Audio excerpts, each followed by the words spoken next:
Assalamualaikum warahmatullahi wabarakatuh. Alhamdulillah. Nahmaduhu wa nasta'inuhu wa nastaghfiruhu wa nu'minu bihi wa natawakkalu 'alaihi. Wa na'udzu billahi min shururi anfusina wa min sayyiati a'malina. Man yahdihillahu fala mudilla lahu wa man yudlil fala hadiya lahu. وأشهد أن لا إله إلا الله وحده لا شريك له وأشهد أن سيدنا مولانا محمدا عبده ورسوله أما بعد فقد قال الله تعالى في القرآن العظيم وفي القرآن المجيد بعد أعوذ بالله من الشيطان الرجيم بفضل بسم الله الرحمن الرحيم واذكرن ما يتلى في بيوتكن من آيات الله والحكمة صدق الله العلي العظيم. وقال نبينا محمد صلى الله عليه وسلم مثل البيت الذي يذكر الله فيه والبيت الذي لا يذكر الله فيه مثل الحي والميت صدق رسول الله صلى الله عليه وسلم. எல்லாம் வல்ல அல்லாஹ்வின் ரஹ்மத்தும் மக்ஃபிரத்தும் நம் அனைவரும் மீதும் வந்து சேரட்டுமாக. நாம் வாழும் காலமெல்லாம் அல்லாஹுக்கும் அல்லாஹுடைய தூதருக்கும் முழுமையாக கட்டுப்பட்டு வாழ வேண்டும், ஈமானோடும் இறை அச்சத்தோடும் வாழ வேண்டும் என்று ஆரம்பமாக எனக்கும் உங்களுக்கும் மத்தியில் செய்கிறேன். கண்ணியத்திற்குரிய அல்லாஹுவின் நல்லடியார்களே, இன்று முஸ்லிம்களிடத்திலே, குறிப்பாக இளைஞர்கள் சிறுவர்களிடத்திலே இஸ்லாத்தினுடைய பண்பு ஒழுக்கங்கள் அனைத்துமே குறைந்து வருவதை நாம் பார்த்துக் கொண்டிருக்கிறோம். நாம் நமது பிள்ளைகளை எப்படி உருவாக்க வேண்டும், நமது இல்லங்களை எப்படி உருவாக்க வேண்டும் என்பதையெல்லாம் பெருமானார் ஸல்லல்லாஹு அலைஹி வஸல்லம் அவர்கள் நமக்கு கற்றுத் தந்திருக்கிறார்கள். ஒரு சிறு குழந்தையை நாம் உருவாக்க வேண்டும் என்று சொன்னால், சிறு பிள்ளையாக இருக்கின்ற பொழுதே யாரை மதிக்க வேண்டும், எப்படி மதிக்க வேண்டும், எதை எப்படி நம்ப வேண்டும் போன்ற அடிப்படை விஷயங்களை அந்த பிள்ளைகளுக்கு போதித்து நாம் வளர்க்க வேண்டும். ஒன்று. இரண்டாவது, இன்று நம் சமுதாயம், முஸ்லிம் சமுதாயம் தன் இல்லங்களை எப்படி வைத்திருக்கிறது? இஸ்லாத்தினுடைய சூழ்நிலையில் வைத்திருக்கிறார்களா, அல்லது இஸ்லாத்தை விட்டு நம்மை தூரப்படுத்தக்கூடிய நிலையில் தங்கள் இல்லங்களை அமைத்திருக்கிறார்களா என்று பார்த்தால், இஸ்லாத்தை விட்டு நம்மை தூரப்படுத்தக்கூடிய நிலையில் தான் நமது இல்லங்கள், முஸ்லிம் சமுதாயத்தினுடைய இல்லங்கள் என்று இருக்கின்றது.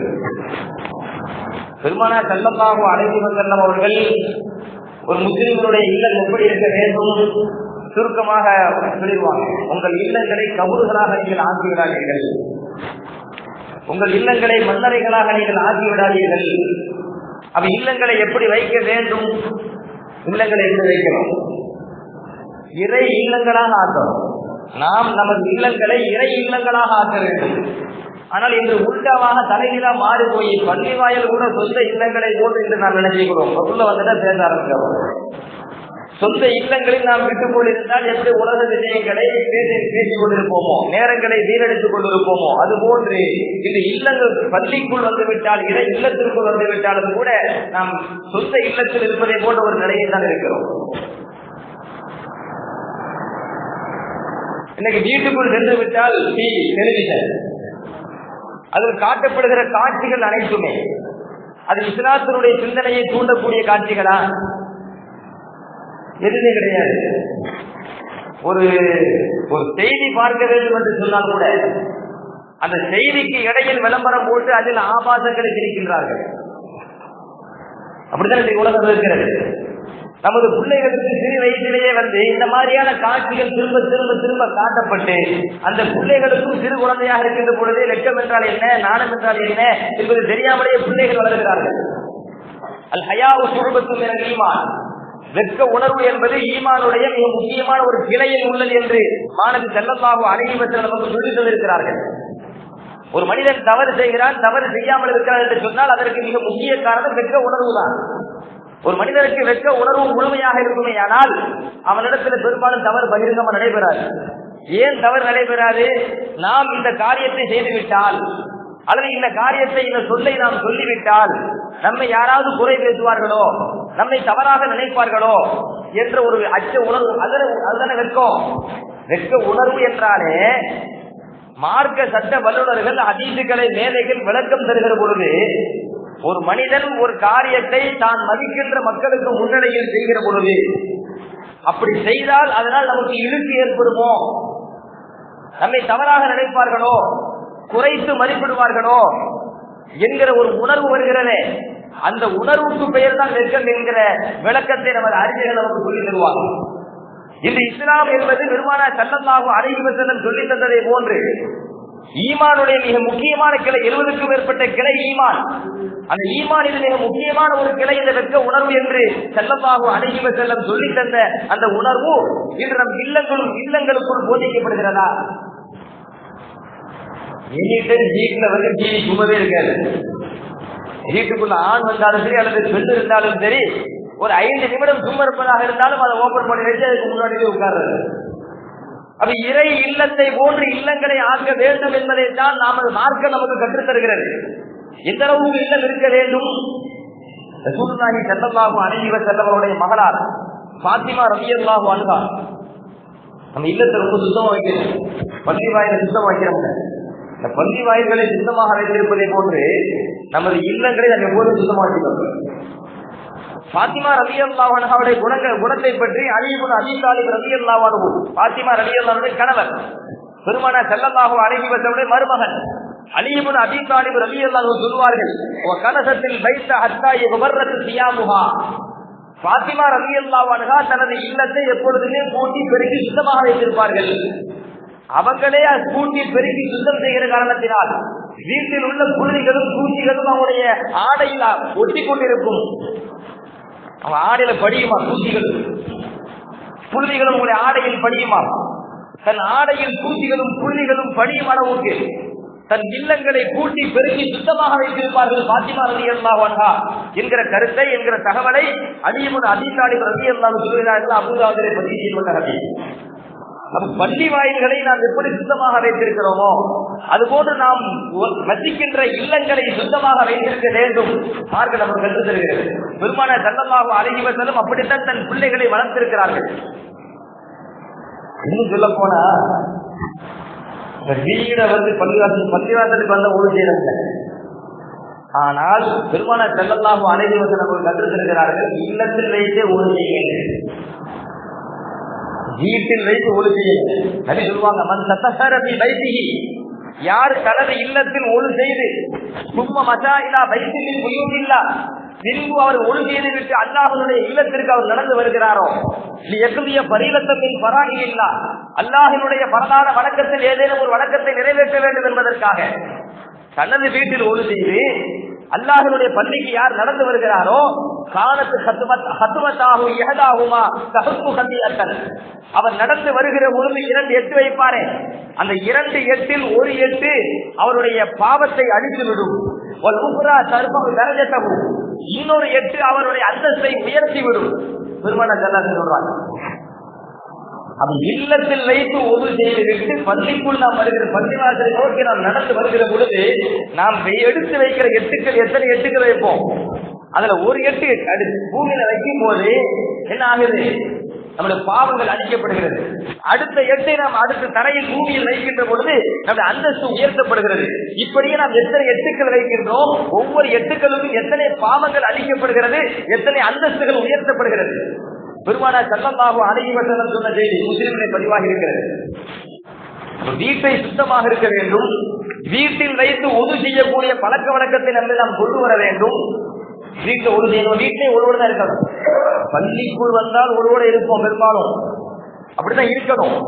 வீட்டில் இருக்கும் பொழுது கூட ஒதுவோடு இருக்க வேண்டும் என்பதை நம்ம மார்க்கம் கற்றுத்தருகிறது. அதே போன்று இல்லத்திற்குள் இருக்கின்ற பொழுது அதிகமா திக்ர் செய்யணும். அல்லாஹ்வை திக்ர் செய்யக்கூடிய நிலைமைக்கு போச்சு. நான் சொல்லல, தொடக்கத்துல சொல்லல. வீட்டுக்குள் சென்று விட்டால் முதல்ல டிவி தான். அதில் தான் காலத்தை கழிக்கின்றோம், பொழுதை கழிக்கின்றோம். ஆனால் பெருமானார் ஸல்லல்லாஹு அலைஹி வஸல்லம் சொல்கிறார்கள், மஸலுல் பைத்தி அல்லதி யுذكرுல்லாஹு ஃபீஹி வல் பைத்தி அல்லதி லா யுذكرுல்லாஹு ஃபீஹி மஸலுல் ஹஜ்ஜி வல் மையத்தி.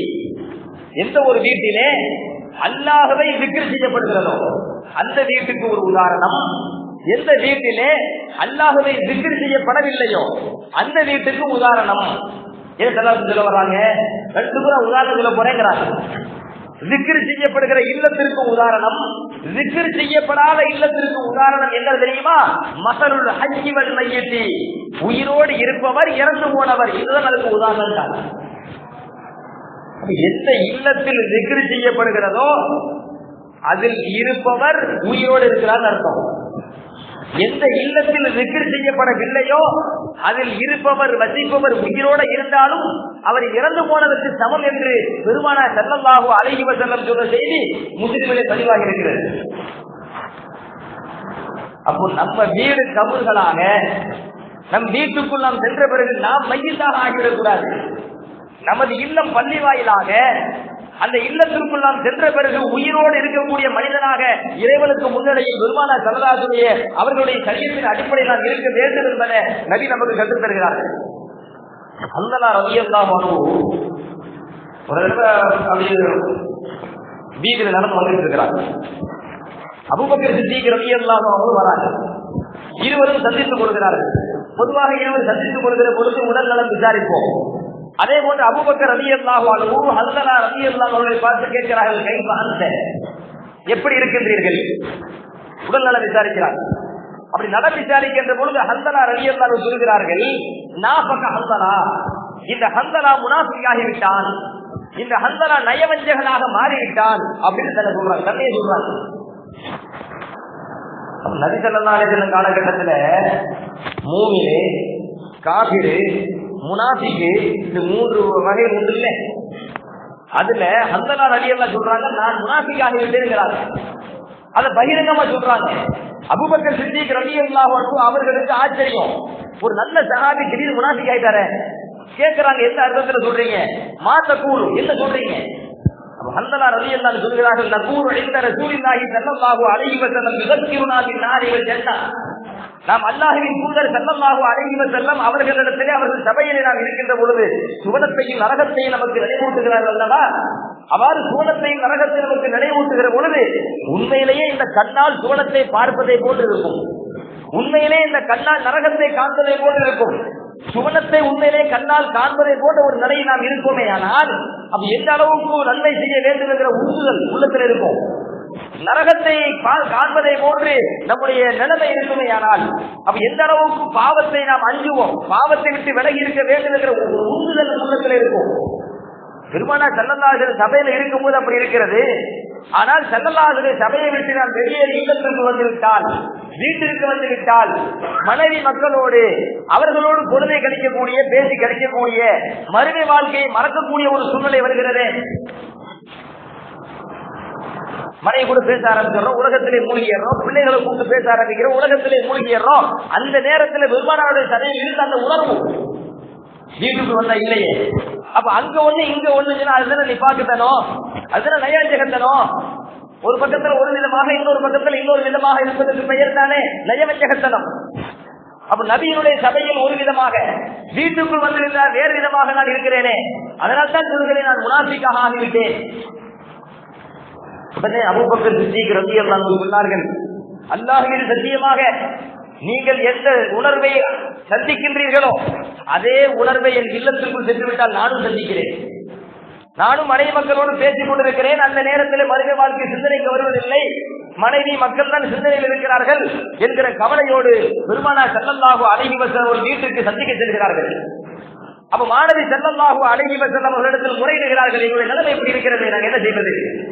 அப்ப ஸல்லல்லாஹு அலைஹி வஸல்லம் மனிதனுடைய இயல்பு என்ன என்பதை சொல்கிறார்கள். அப்படி சொல்கிற பொழுது அழகா ஒரு விஷயத்தை சொல்றாங்க. வல்லதி நப்சி பியதிஹி, நபி சொல்றாங்க, எனது உயிர் யாருடைய ஆதிக்கத்தில் இருக்கிறதோ, கைவசம் இருக்கிறதோ, அந்த அல்லாஹ்வின் சத்தியம் விட்டு சொல்கிறேன், இன்னவ் ததூமுன அலாமா தகூனுன இந்தி, நீங்கள் என் சபையில் இருப்பதை போன்று உங்கள் இல்லத்திற்குள் சென்றாலும் அப்பொழுது இருப்பீர்களே. ஆனால் நபி சொல்றாங்க, இன்னவ் ததூமுன அலாமா தகூனு இந்தி ஒஃபில் திக்ரி, நீங்கள் இல்லத்திற்கு சென்ற பிறகு திக்ரிலேயே மூழ்கி இருக்கிறீர்களே. ஆனால் என் சபையில் இருக்கின்ற பொழுது திக்ரில் இருக்கிறீர்களா இல்லையா? பள்ளி வாயிலுக்குள் வந்து விட்டால் திக்ரில் இருக்கிறீர்களா இல்லையா? அதே போன்று உங்கள் இல்லத்திற்குள் நீங்கள் சென்ற பின்பும் நீங்கள் திக்ரிலேயே நிலைத்திருப்பீர்களே. ஆனால்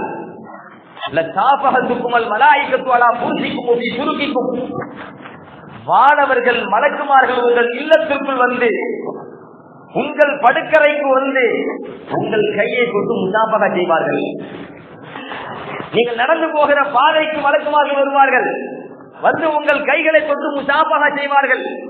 அப்படிப்பட்ட ஒரு உயர்ந்த நிலை ஸல்லல்லாஹு அலைஹி வஸல்லம் சொல்லிவிட்டு சொல்கிறார்கள், நீங்கள் முனாஃபிக்கான ஆகவில்லை.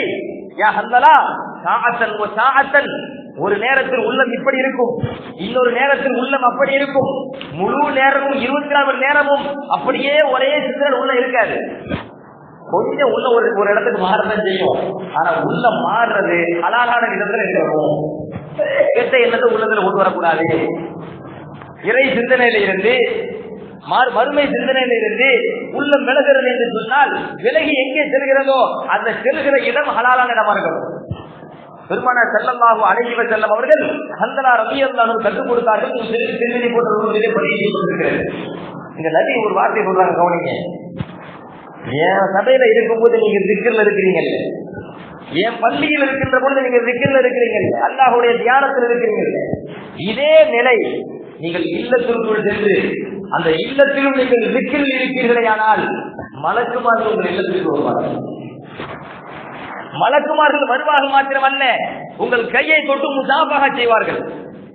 அப்ப நபி நமக்கு என்ன சொல்ல வராங்கன்னா, மலக்குமார்கள் முசாபகா செய்யற அளவுக்கு நம்ம திக்ர்ல மூழ்காட்டாலும் மலக்குமார்கள் உள்ளவர் அளவாவது நம்ம என்ன செய்யணும், திக்ர்ல இருக்கணும். ஆனா இன்னைக்கு என்ன ஆகி போச்சு, வீட்டுக்குள்ள போயிட்டா செய்தான் எடுத்து கொண்டு வரும்.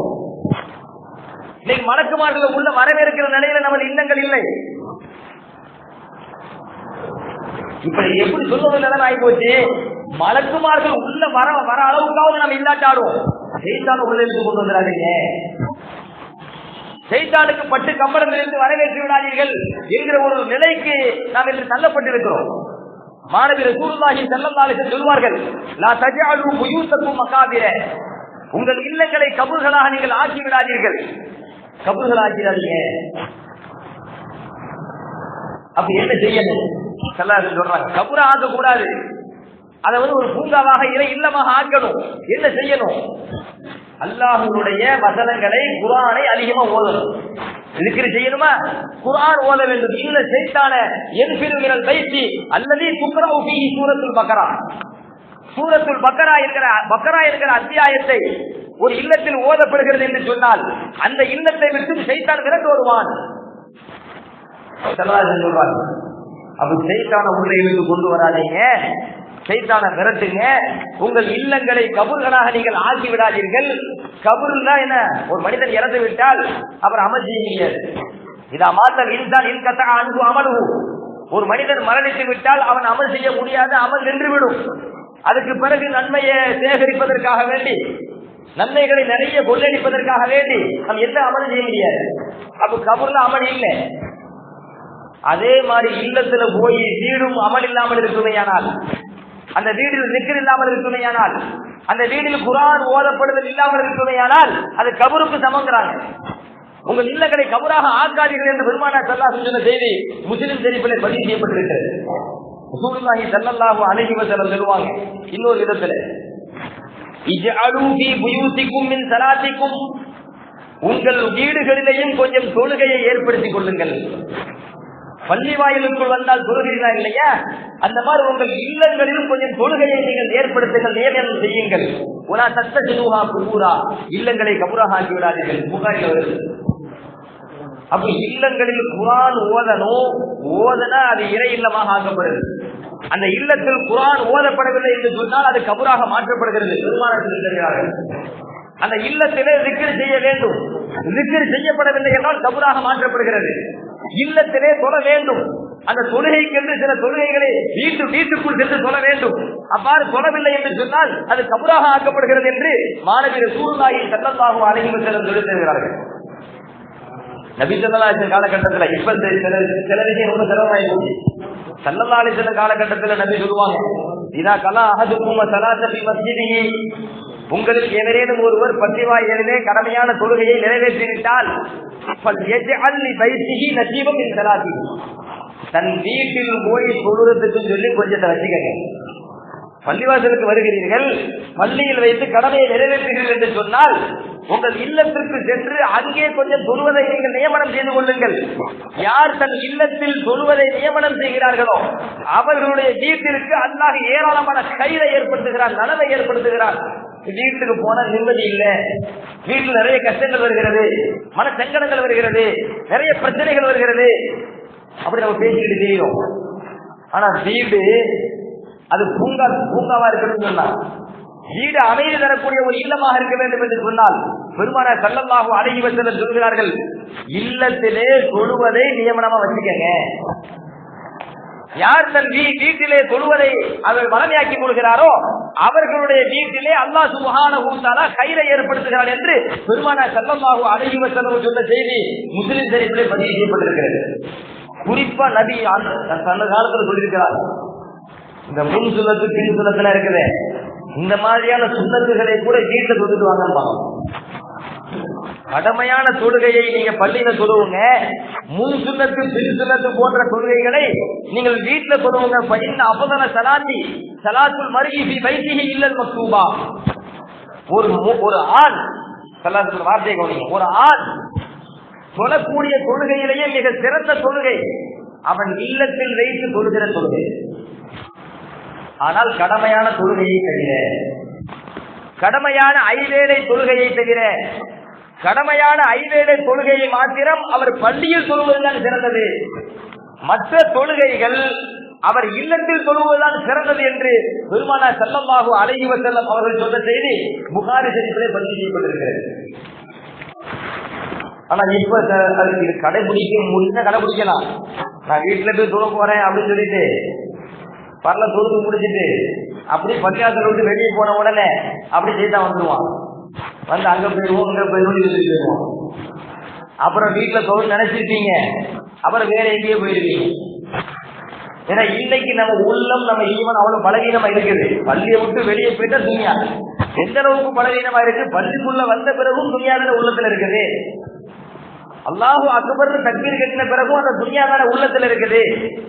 மல் இஹ்சான், இஹ்சான் என்றால் என்ன? ஜிப்ரீல் அலைஹிஸ்ஸலாம் பெருமானார் இடத்துல கேட்கிறாங்க கேள்வி. அந்த கேள்விக்கு ஸல்லல்லாஹு பதில் சொல்றாங்க, இஹ்சான் என்றால் என்னவா? அன் தஅபுதல்லாஹ கஅன்னக தராஹு, நீங்கள் இறைவனை காண்பதை போன்று வணங்க வேண்டும். வ இல்லம் தகுன் தராஹு ஃபஇன்னஹு யராக, அவனை காண்பதை போன்று உங்களால் வணங்க முடியவில்லை என்று சொன்னால் அவன் நம்மை பார்த்து கொண்டிருக்கிறான் என்கிற மனநிலையில் வணங்க வேண்டும். ரெண்டு தான். ஒன்று நம்ம அவனை பார்க்கிற மாதிரி, இது உயர்ந்த நிலை. உயர்ந்த நிலை வழிமார்கள் இந்த நிலைக்கு சொல்லுவாங்க, ஹதீசுகளை வல்லுநர்கள் இந்த நிலைக்கு சொல்லுவாங்க முராகபா அப்படிம்பாங்க. இறைவனை காண்பதை போன்று முசாஹதாம்பாங்க, இறைவனை காண்பதை போன்ற ஒரு நிலை, அல்லது இறைவன் நம்மை காண்கிறான் என்கிற நிலை, இதுக்குதான் முராகபான்னு சொல்லுவாங்க. இறைவன் நம்மை கண்காணித்துக் கொண்டிருக்கிறான், நம்மை பார்த்துக் கொண்டிருக்கிறான். தொழுகை பழக்கம் அந்த ரெண்டு நிலை தான். இன்னைக்கு இந்த ரெண்டு நிலையும் நம்மள்ட்ட இல்ல. இறைவனை பார்க்கிற நிலையும் நம்மள்ட்ட இல்ல, இறைவன் நம்மை பார்த்துக் கொண்டிருக்கிறான் என்கிற உள்ளமும் நம்மள்ட்ட இல்ல.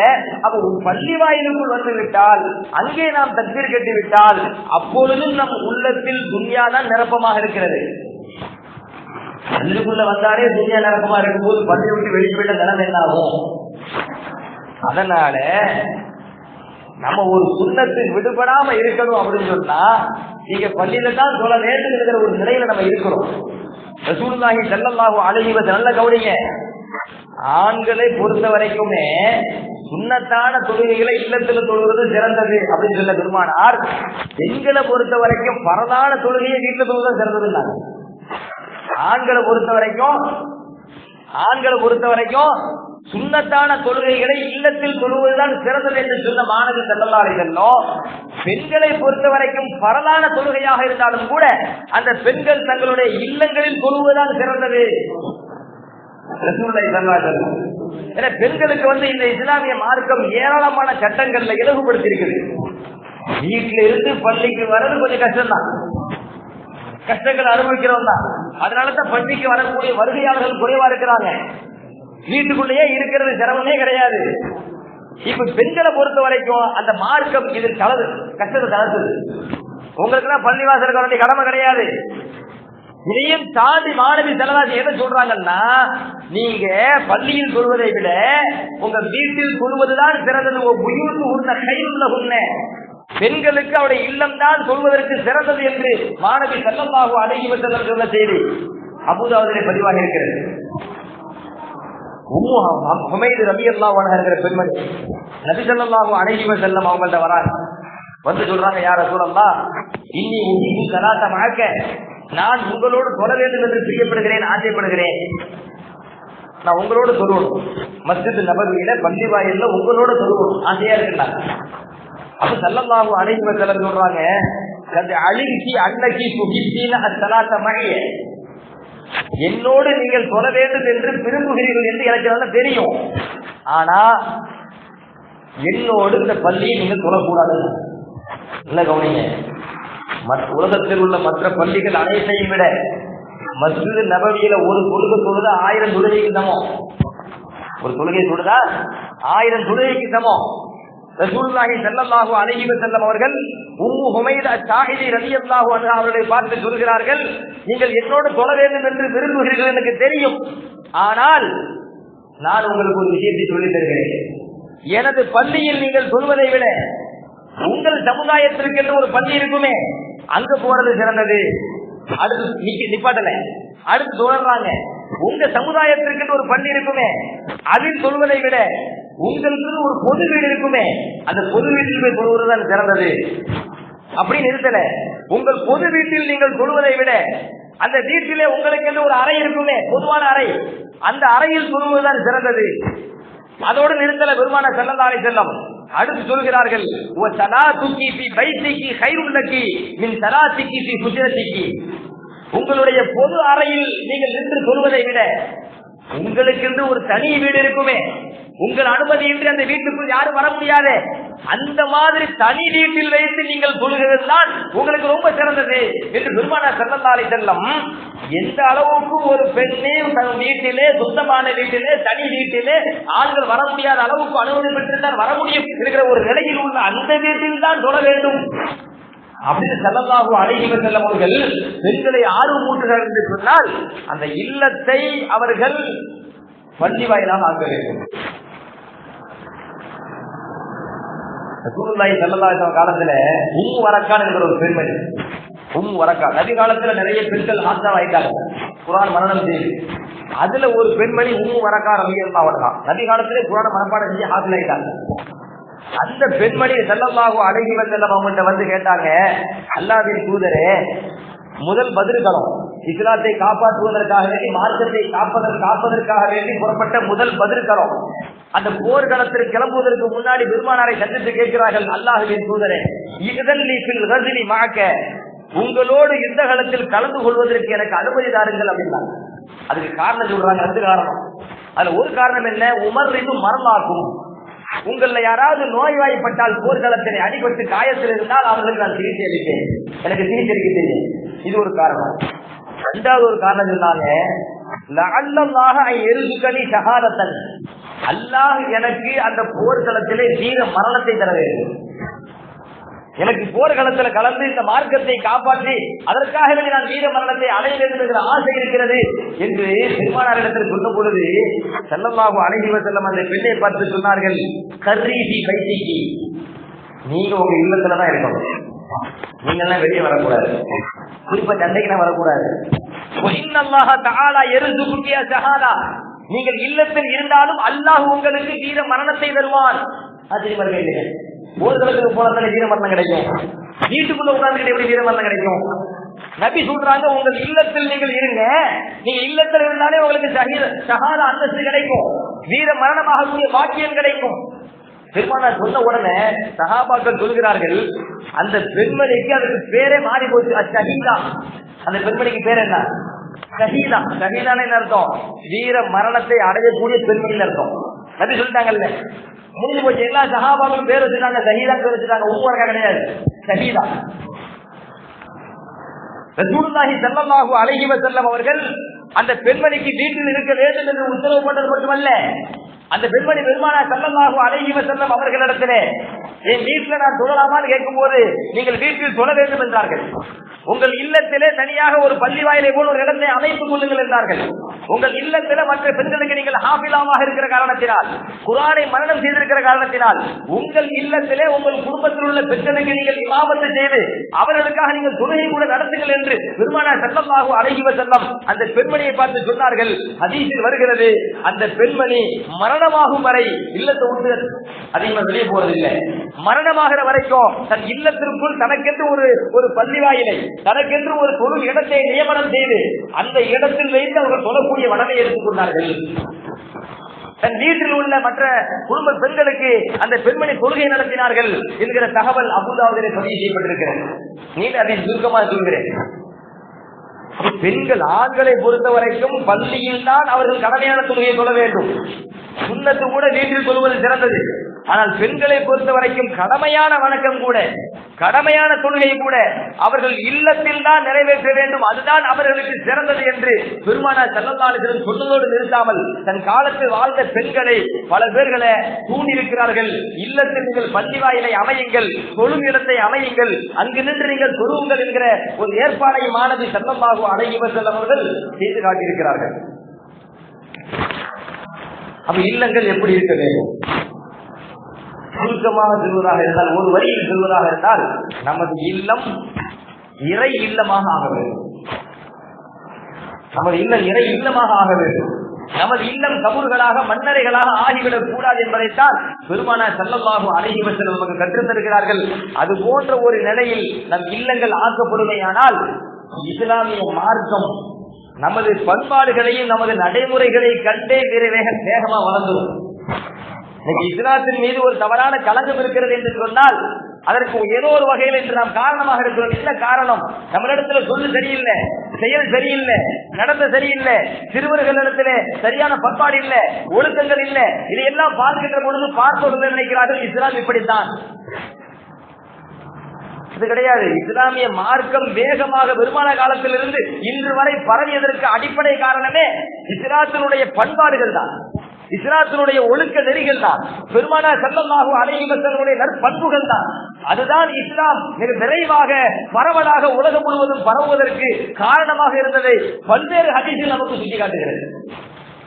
கண்ணியத்திற்குரியவர்களே, நமது மார்க்கம் நமக்கு எப்படி வாழ வேண்டும் என்று கற்றுத் தந்திருக்கிறதோ, நம் இல்லங்களை எப்படி அமைக்க வேண்டும் என்று கற்றுத் தந்திருக்கிறதோ, நம் பிள்ளைகளை எப்படி உருவாக்க வேண்டும் என்று கற்றுத் தந்திருக்கிறதோ, அதன் அடிப்படையில் நம் வாழ்க்கையை அமைத்துக் கொள்வோம். அல்லாஹ்வுடைய நெருக்கத்தை பெறுவோம். பெருமானார் ஸல்லல்லாஹு அலைஹி வஸல்லம் அவர்கள் எவ்வாறு வாழ வேண்டும் என்று உத்தரவிட்டார்களோ, விரும்பினார்களோ, அவ்வாறு வாழக்கூடிய நல்ல நசீபை அல்லாஹ்வுடைய தூதரும் எந்தெந்த காரியங்களை தடுத்தார்களோ, வெறுத்தார்களோ, அது போன்ற காரியங்களை விலகி நடக்கும் நற்பாசனைகளையும் நம் அனைவருக்கும் தரத்தால் புரிவானாக. வாஹிர் தஅவானா அல்ஹம்துலில்லாஹி ரப்பில் ஆலமீன். கண்ணியத்திற்குரிய அல்லாஹ்வின் நல்லடியார்களே, சங்கீத ஜமாத்தார்களே, நமது தூத்துக்குடியிலே கிட்டத்தட்ட 42 வருடங்களாக மம்பௌர் சலாஹ் அரபிக் கல்லூரி மிக சிறப்பாக நடைபெற்றுக் கொண்டிருக்கிறது. மாத்திரமல்ல, பெருமானார் ஸல்லல்லாஹு அலைஹி வஸல்லம் அவர்களுடைய இந்த மார்க்கம் இந்த உலகத்தில் நிலைத்திருப்பதற்கு அரபு கல்லூரிகள் தான் காரணம். இது பொய்யா சொல்லுது. இஸ்லாமிய மார்க்கம் உலகத்தில் நிலைத்திருக்க வேண்டும் என்று சொன்னால் பெருமானார் காலத்திலிருந்து கியாமத் நாள் வரைக்கும் இந்த குர்ஆனுடைய சட்டம், ஹதீஸினுடைய சட்டம், இந்த மார்க்க கல்வி அனைத்தும் நிலைத்திருக்க வேண்டும் என்று சொன்னால் கட்டாயமாக மார்க்க கல்லூரி அவசியம். அதன் அடிப்படையில தூத்துக்குடியில நாம் செய்த மிகப்பெரிய பாக்கியம், நம் ஊரிலே அல்லாஹ்வுடைய மார்க்கத்தை கற்றுத்தருகிற சிறந்த ஒரு ஸ்தாபனம் மம்பௌர் சலாஹ் அரபிக் கல்லூரி 42 ஆண்டு காலமாக நடைபெற்றுக் கொண்டிருக்கிறது. உங்களை போன்ற நல்ல உள்ளங்கள் படைத்தவர்களுடைய உதவியின் மூலமாகத்தான் இத்தனை ஆண்டு காலமாக அது சீரான முறையில சிறப்பான முறையில நடைபெற்றுக் கொண்டிருக்கிறது. நாம் இந்த மதரசாவிலே கிட்டத்தட்ட 60க்கும் மேற்பட்ட மாணவர்கள் பயில்கிறார்கள். இந்த கல்வி மார்க்க கல்வியை கற்பதற்காக வேண்டி ஒரு பிள்ளைக்கு எவ்வளவு செலவாகும் குடும்பத்தினருக்கு தெரியும். கிட்டத்தட்ட 65 பிள்ளைங்க அங்க பயில்கிறார்கள் என்று சொன்னால் வருடத்திற்கு எவ்வளவு செலவாகும், அந்த பிள்ளைகளுக்காக வேண்டி எவ்வளவு செலவழிக்க வேண்டியிருக்கிறது. எல்லாமே மார்க்க கல்வி மார்க்கத்திற்காகத்தான், ஏதோ ஒன்று சொகுசா வாழ்றதுக்காக அல்ல. முழுக்க முழுக்க மார்க்கத்தை அந்த பிள்ளைகளுக்கு போதிக்க வேண்டும், அவர்கள் கற்க வேண்டும். அடுத்த தலைமுறைக்கு இந்த மார்க்கம் போய் சேரணும். அடுத்த தலைமுறைக்கு இந்த மார்க்கம் சேர வேண்டும் என்று சொன்னால் அடுத்த தலைமுறைக்கு ஆளுங்கள் வேண்டுமே. அடுத்த தலைமுறைக்கு ஹாஃபில்கள் வேண்டுமே, குர்ஆனை ஓத தெரிந்தால் எப்படி ஓத வேண்டும் என்று கற்றுக் கொடுக்கின்ற ஹாஃபில்கள் அடுத்த தலைமுறைக்கு நம் சந்ததிகளுக்கு வேண்டுமே. நம் சந்ததிகளுக்கு ஆலிம்கள் ஹாஃபில் இருக்கிறார்கள் என்று சொன்னால் அடுத்த தலைமுறைக்கும் ஹாஃபில்கள் ஆலிம்கள் தேவை. அது போன்ற ஆலிம்களையும் ஹாஃபில்களையும் உருவாக்கி நம் சந்ததிகளையும் சீரான நேரான மார்க்க பாதையில் கொண்டு செலுத்துவதற்காகத்தான் இவ்வளவு சிரமம், இவ்வளவு கஷ்டம். இந்த அடிப்படையில தமிழ்நாட்டில் பல்வேறு இடங்கள்ல சிரமப்பட்டு மார்க்க கல்லூரி நடத்தப்படுகிறது. அதன் அடிப்படையில் நமது ஊர்ல மம்போசலா அரபி கல்லூரி நடத்தப்படுகிறது. நீங்கள் தாராளமாக எண்ணி போடக்கூடாது. எவ்வளவு செலவு பண்றோம்? வருடத்துல ஒரே ஒரு தடவை நம்ம கல்லூரிக்காக, மார்க்க கல்லூரிக்காக செலவு பண்ண போறோம். வாரம் தீடு வரல, மாசத்துக்கு ஒருக்க கூட அதிகமா வரதில்லை. வருடத்திற்கு ஒரு முறை இந்த மார்க்க கல்விக்காக வேண்டி உங்களிடத்தில் முன்வந்து இருக்கிறோம். பெருமானார் ஸல்லல்லாஹு அலைஹி வஸல்லம் அவர்கள் சொன்னதை போன்று நாம் நமது மரணத்திற்கு பிறகு நிரந்தரமான ஒரு வருவாயை ஈட்டு செய்வது. எதுக்கு? நம்ம பிள்ளைகளுக்கு உலகத்துல வாழ்றதுக்கு நம்ம ஈட்டுறோம், அதை சொல்லல. நம் மன்னரைக்கு போன பிறகு நமக்கு நிறைய நன்மைகள் சேர்றதுக்கு. ஸல்லல்லாஹு அலைஹி வஸல்லம் சொன்னதை போன்று ஒரு மனிதன் இறந்து விட்டால் அவன் அமல் நின்று போயிடும். 3 விஷயம் மட்டும் அவனை தொடரும் என்று பெருமானார் சொல்கிற பொழுது இல்லாமின் சதக்கத்தின் ஜாரியா, தொடர்ச்சியான நிரந்தரமான சதக்கா தர்மம் என்றார்கள். இது இறந்த பிறகும் கூட நம்மை பின்தொடர்ந்து வரும், நமக்கு நன்மைகளை சேர்த்துக் கொண்டே இருக்கும். பெருமானார் ஸல்லல்லாஹு அலைஹி வஸல்லம் சொன்னதை போன்று அப்ப நிரந்தரமான அந்த வருவாய், அந்த நிரந்தரமான அந்த தர்மம். நீங்க மார்க்க கல்விக்கு கொடுக்குறீங்க பாத்தீங்களா, அந்த புள்ளை எடுத்து குர்ஆனை ஓதுது பாத்தீங்களா, அது சாப்பிடுறது, அது தூங்குறது, அது குர்ஆன் எடுத்து ஓதுறது, அதற்குண்டான நன்மைகள் உங்களுக்கு கிடைச்சிக்கிட்டே இருக்குமா இல்லையா? உலக சிந்தனையிலே மூழ்கி கிடக்கின்ற, உலகத்தினுடைய பேச்சுக்களிலே மூழ்கி கிடக்கின்ற, கண்ணை உலகத்திலேயே செலுத்திக் கொண்டிருக்கிற இந்த காலகட்டத்திலே அந்த சின்ன சிறார்கள், அந்த பிள்ளைகள் முழுக்க குர்ஆனிலே மூழ்கி கிடக்கிறாங்க. முழுக்க குர்ஆனுடைய விரிவுரைகளை மூழ்கி கிடக்கிறாங்க. முழுக்க அந்த ஹதீஸை மூழ்கி கிடக்கிறாங்க.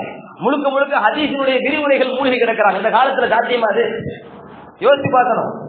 அப்ப அந்த பிள்ளைகள் முழுக்க குர்ஆனை பார்த்து கொண்டிருக்கும் காலம் எல்லாம், அதை ஓதிக்கொண்டிருக்கும் காலம் எல்லாம், ஹதீசுகளை எடுத்து விரித்து படித்துக் கொண்டிருக்கும் காலம் எல்லாம், ஓதிக்கொண்டிருக்கும் காலம் எல்லாம் அந்த பிள்ளைகளுக்கு மாத்திரம் அந்த அனுபவம் கிடைக்கிறது இல்லை. நீங்கள் செய்த அந்த தர்மத்தின் காரணத்தினால் அந்த தர்மத்தினுடைய கூலி உங்களுக்கு சேர்த்து கிடைக்கிறது. ஸல்லல்லாஹு அலைஹி வஸல்லம் சொன்னதை போன்று ஒரு மனிதன் இறந்த பிறகு அவனுக்கு கிடைக்கக்கூடிய நன்மைகளில் ஒன்று, இரண்டாவது பயன் தரக்கூடிய கல்வி. பயன் தரக்கூடிய கல்வி நமக்கு கொடுக்க முடியாட்டாலும் பயன் தரக்கூடிய கல்வியை தருபவர்களுக்கு நாம் உதவி செய்தோமையானால் அந்த இடத்தில் நம்ம வருவோமா இல்லையா? மூன்றாவது, பெருமானார் ஸல்லல்லாஹு நல்ல சாலிகான குழந்தை அப்படிங்கிறாங்க, துஆ செய்யற குழந்தை. சாலிகான துஆ செய்யற குழந்தையை உருவாக்குற ஸ்தலமும் பள்ளி, அந்த மார்க்க கல்லூரி தானே. ஒரு குழந்தை எப்படி உருவாக்க வேண்டும், எப்படி மார்க்கத்தில் ஈடுபட வேண்டும், மார்க்க சிந்தனை எப்படி உருவாக்க வேண்டும் என்கிற சாலிகான பிள்ளைகளை உருவாக்குற ஒரு ஸ்தலம் இந்த மார்க்க கல்லூரி.